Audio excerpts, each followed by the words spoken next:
Working with WeChat. Now this is thoughtful.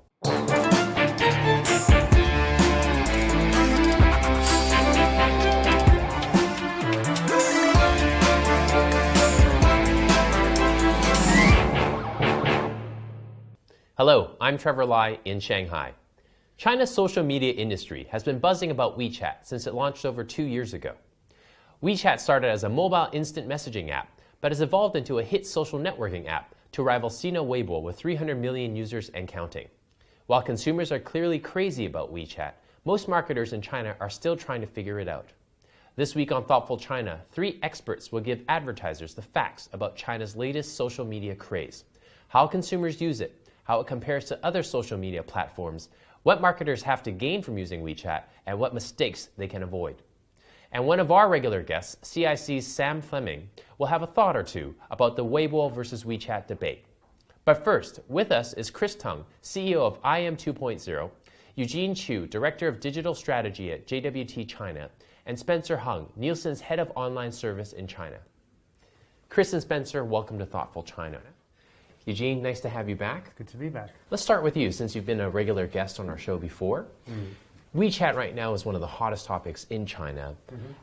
Is this something, though, that you really talk about at JWT when you're thinking of new tools and platforms for your clients? Absolutely. I think a lot of our clients are very interested in WeChat as one of the hottest rising new platforms. But WeChat, on the other hand, is a little bit ambivalent about working with some brands. I think they're really looking to protect the user experience. So, for example, a feminine hygiene brand might have trouble actually getting something up on WeChat, but a brand like Starbucks, they're quite willing to cooperate together because they can see that this brand brings some value to legitimizing the platform. And I think it really works well for those brands that are trying to basically enhance an existing CRM or one-to-one program, because WeChat has so many great location-based and a very intimate circle of friends that makes the sharing of that content more meaningful. And also we see a much higher attention rate for any brand message that's pushed onto WeChat versus, say, Sina Weibo, where we now think that only 15% of your fans actually might see your message. But in WeChat, the attention level is closer to 100%.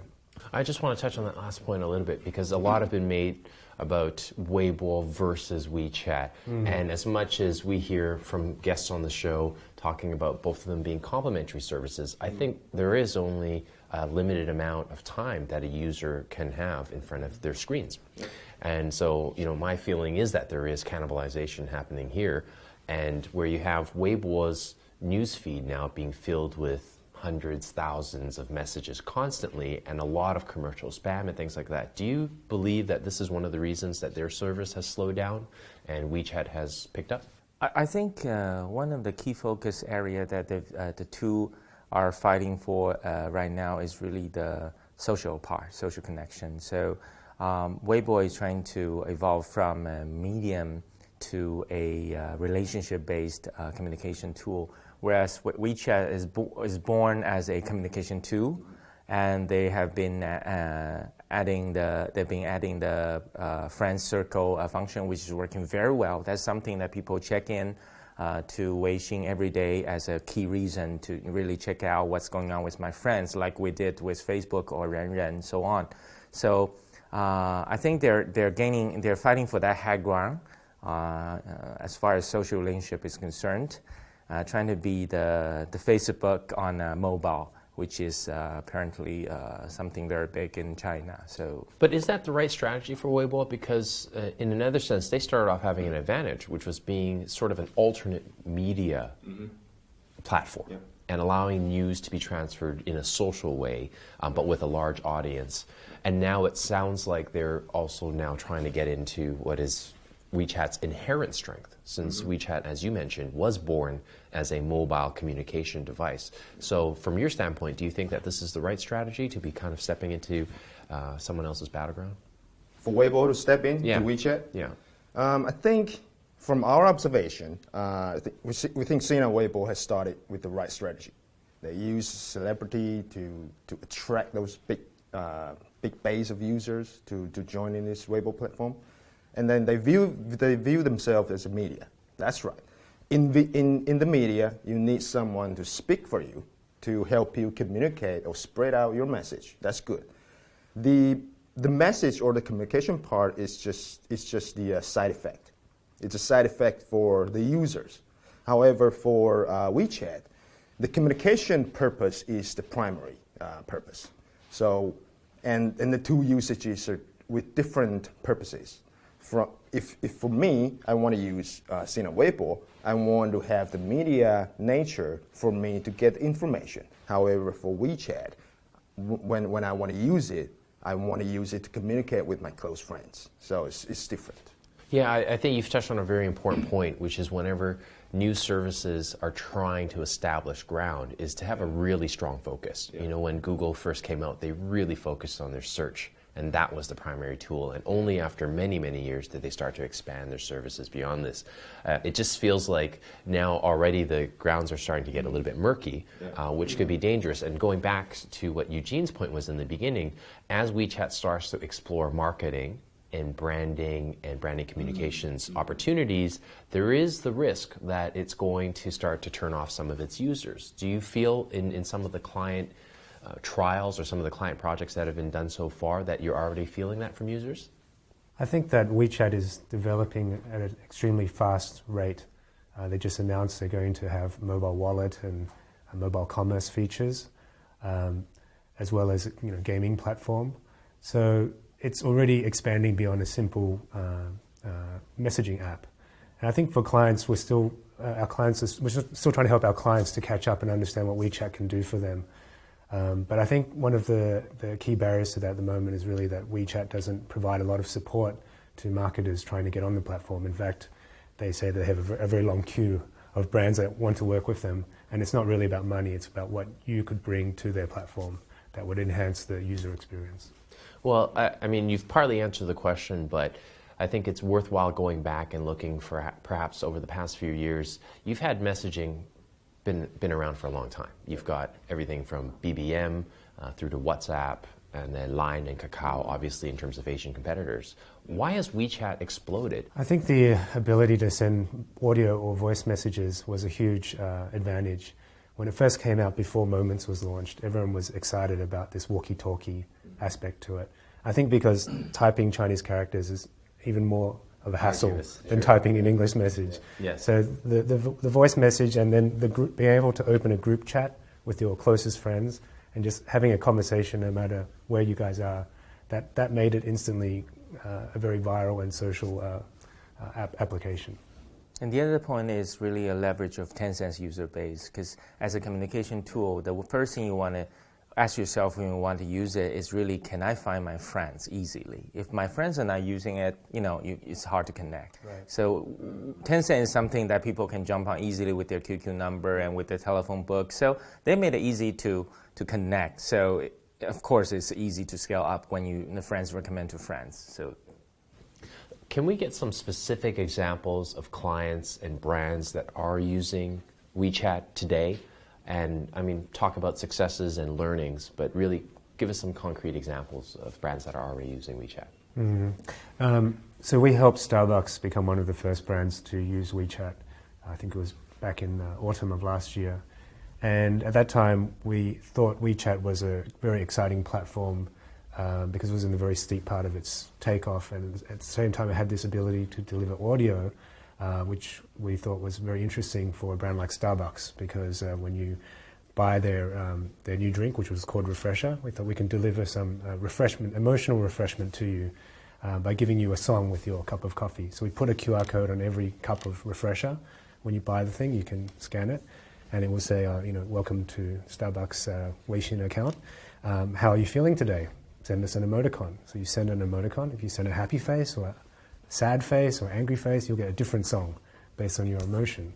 So that for us was a good little viral PR stunt that kind of enhanced the product experience. So now it's not just a cup of Starbucks drink, it's also coming with this refreshing emotional experience. So I think we don't have really successful cases because we don't serve brands. We're doing research. However, I think there is a common nature of any platform, either it is social platform or communication platform. It's a common nature is that when I use it, I want to have something valuable that is good for me. So on the WeChat platform, just like Chris and Eugene just mentioned, that those operating brands or accounts, they do offer something valuable to their users or to their friends, right? So that is the core of a platform to succeed. Yeah. Let's take a break to hear from Sam Fleming, founder and president of CIC, about the Weibo versus WeChat debate. When we come back, we'll find out which company in China is the best at using social media. Is it your brand? Find out soon. WeChat is the first Facebook of China to achieve such a massive scale at over 300 million users, hitting that mark 4 months faster than Sina Weibo did. Tencent has given Chinese netizens, especially white-collar netizens, a Facebook-type strong-linked social network that not only allows you to keep tabs of your real friends, but which also brilliantly gets them addicted to a WhatsApp walkie-talkie function. It also has a look-around function, which acts more like a hookup function, Instagram imaging, and a group chat function, which is a natural extension to QQ groups and BBS forums, which have long been the backbone of the mainstream Chinese social web. It's mobile, it's social, it's private, and it's fun. And it's not an either-or for Sina Weibo versus WeChat. Weibo is still the water cooler of China, the zeitgeist, where netizens and observers of China can take the real-time pulse of popular culture and sentiment, and where you can show off to the world. WeChat is the private social network where you hang out with real friends who are found in your mobile phone address book and share personal moments with them. While WeChat is more social and Sina Weibo is more media, they are both social media, and in the end, netizens will use both for different reasons, although the jury is still out about which one they will use more than the other. While it is unclear how or when Tencent will monetize WeChat, if anyone can make it happen, the company who has been successfully monetizing social media in China for over a decade can make it happen. Something to keep in mind is that while it is easy to pigeonhole WeChat as the next big social media app, it is in fact much more than just social. WeChat is changing the way millions of consumers use voice, text, email, and how they find information. It can very easily link to Tencent's massive internet properties like Weibo, Qzone, Pengyou, and QQ.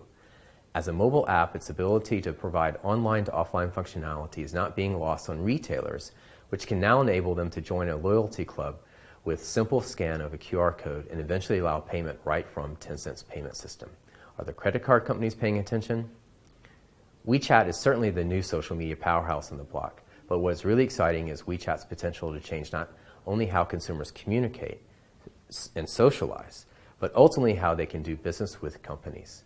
Welcome to social business, China style. Thanks, Sam. We're back in the studio with Chris Tung, Eugene Chu, and Spencer Hung. You just heard Sam's take on the WeChat versus Weibo debate. So let's get each of your opinions on this. What do you think is WeChat's key difference and key advantage over some of the other social marketing platforms such as Weibo? I think Sina Weibo is still China's town square. That's where you go if you want to broadcast a message to the world. And that's where you find a lot of the salacious political gossip and what's important and happening in society. But where WeChat is different, it's really very intimate. Because it's related to the people who are in your contact list on your phone, I think that is its key point of difference, and also its key attraction for a lot of users is now you have a place to share those things that you don't want to share with the world, like the fact that you're out in a bar drinking on a school night. So I think it's quite a different application. It's kind of, if we look at the West, it's kind of like the difference between Facebook and, say, something like Path, which is far more permission-based. And people can only follow you if you allow them to follow you, if you agree that they're a close enough friend. Well, as far as client is concerned, I think Weibo has been proven to be the effective battlefield for word-of-mouth marketing. There's millions of accounts with millions of fans that wait to be monetized. Actually, a fixed price for each account to issue a Weibo. The market is pretty mature already for clients to leverage. Whereas WeChat is still something secret from Tencent that people are watching, and it has a lot of potential. In my opinion, WeChat could be easily the Facebook in mobile era in China and Chinese community. But from client standpoint, it's still something that's hard to tap in right now. But Weibo is relatively very mature, very easy to work with. We promised our viewers that we would ask each one of you to identify the company in China that's doing the best job of using social marketing tools. So let's start with Eugene. What's a good example? Well, I'd be doing myself a disservice if I didn't say Starbucks. But I also think Tencent is doing a fantastic job at marketing WeChat and getting a lot of value out of it. I would suggest Dell Computer, who, as we know, is an expert on its own on online marketing. They have been doing a great job in terms of building their fan base on social networks, including Renren, Weibo, everything. And they have been actively leveraging those fan base to spread the product news and turn that into purchase for the brand. So I think it's a case on its own. Well, I think there are many good cases that we can learn from fast consumer product goods industry. I would like to point out that Intel is doing a good job from the IT sector. We've observed that Intel has done some social marketing initiatives that is not related or that is not similar with those FMCG accounts. I think that helped them to better communicate their IT concepts to the IT users. Now, Tencent has been very aggressive in promoting WeChat overseas, which is also something new that we're seeing from a social marketing tool based in China. With the recent news that they're even buying TV ad spots in Indonesia, for example, and that seems to be having an effect on the market as they go head-to-head with some of the other competitors that we mentioned before. Do you think that WeChat has the chance to become truly a global communications platform? I think they do. Just like we just previously mentioned, that communication is a basic needs for users. Either is online users or offline users. It's the basic needs. So that is just like Eugene just mentioned. It's basically developed as a walkie-talkie on a mobile platform. If it is a walkie-talkie, then everyone has to say something, unless you have some disability, right? Otherwise, you got to say something. You got to talk to your friends. You got to talk to someone. So when you have that basic needs, then WeChat has the opportunity to extend their services to global. I think within the Chinese diaspora, WeChat already is a global phenomenon. And I don't think it's really rivaling with, say, WhatsApp or even Line or KakaoTalk. I think it's more comparable to what Facebook on mobile is trying to do. In fact, we've even seen Facebook Messenger on mobile learning from WeChat and adding new features in the last few weeks. So there's quite an interesting arms race going on right now. But I think one thing that plays against WeChat is the fact that Tencent is domiciled in China. And obviously, I think people have some concerns about the privacy and security of data. Which has been mentioned before, as one of the potential drawbacks or hesitations that customers have, especially overseas. So building on that, as they continue to grow and the service becomes more popular, we do talk on the show about how brands and advertisers make mistakes sometimes. And as you've all touched upon, this is a sensitive period, and I think Tencent has been very careful in sort of how it approaches the marketing and use of its tool further for sales and marketing purposes. So what are some other pitfalls that they should really avoid stepping into if they want to continue the growth, especially overseas? I would say they can do so much. So I think the hottest debate within Tencent every day must be how far should they go from a product design standpoint, how many functions they should cover. It's at the end of the day, it's still a small screen, right? So they don't want to mess around with the user experience. There's a balance to strike. So I think where to focus, what is really the big idea that's sustainable for the business is really something they need to watch out. Yeah. I think probably the basic thing for Tencent to watch out is cultural difference. So WeChat has been developing as a China population or China internet users kind of preferred tool. However, we cannot be sure that these China way will be or can be adopted in the Western world. Just like how Facebook or Twitter or Google or those Western brands they want to translate or transplant their way of working things into China may not be successful. So I think that's their culture thing that they need to probably watch out. I think WeChat is really good for brands or businesses that want to talk to their existing customers. It's maybe not so good at trying to attract non-users or new customers. But in terms of delivering services to your existing customers, it's an extremely powerful one-to-one communication tool. And now that it can be linked to your CRM system, and you can actually allow your current customers to view their loyalty points or even transact over the platform, I think it's on the verge of becoming a very good off-the-shelf CRM solution for many businesses. The only question is how will Tencent manage the data of their user base and allow you to cross-match that against your CRM database. As users and also experts in this area, tell me what's one feature or function you'd like to see WeChat add? Oh, that's difficult. They've got talk, they've got text right now. I know they don't want to have a social graph type of function because of some certain reasons. However, for myself, I like to group my friends into different levels or different groups. So maybe for me, just for myself, if they do develop this kind of function, which would be easy for them, that could be useful for me. I'm quite optimistic about WeChat's potential to grow to become the major O2O, offline to online, online to offline, vice versa type of solution in China. So to do that, I think the e-payment, e-wallet versus the passbook kind of a VIP card service integration will be very powerful when it links to the CRM we just Eugene just talked about. So it could be a very transaction, sales-driven solution for the brands, which could be huge. I think as a mobile app that just brings you more convenience in modern life, so maybe it has all your loyalty programs in one place, but also has all your friends in one place. And if in the future it can make the management of your photo collections more easy as well, it could be a very nice little lifestyle hub. It's particularly the ones that you've sent through the service, way to group and organize those, because you've obviously already curated those for sharing through the platform. Exactly. So that makes sense. Great. Eugene, Chris, Spencer, thanks for being on Thoughtful China. Thank you. Thank you for having us. That wraps it up for today.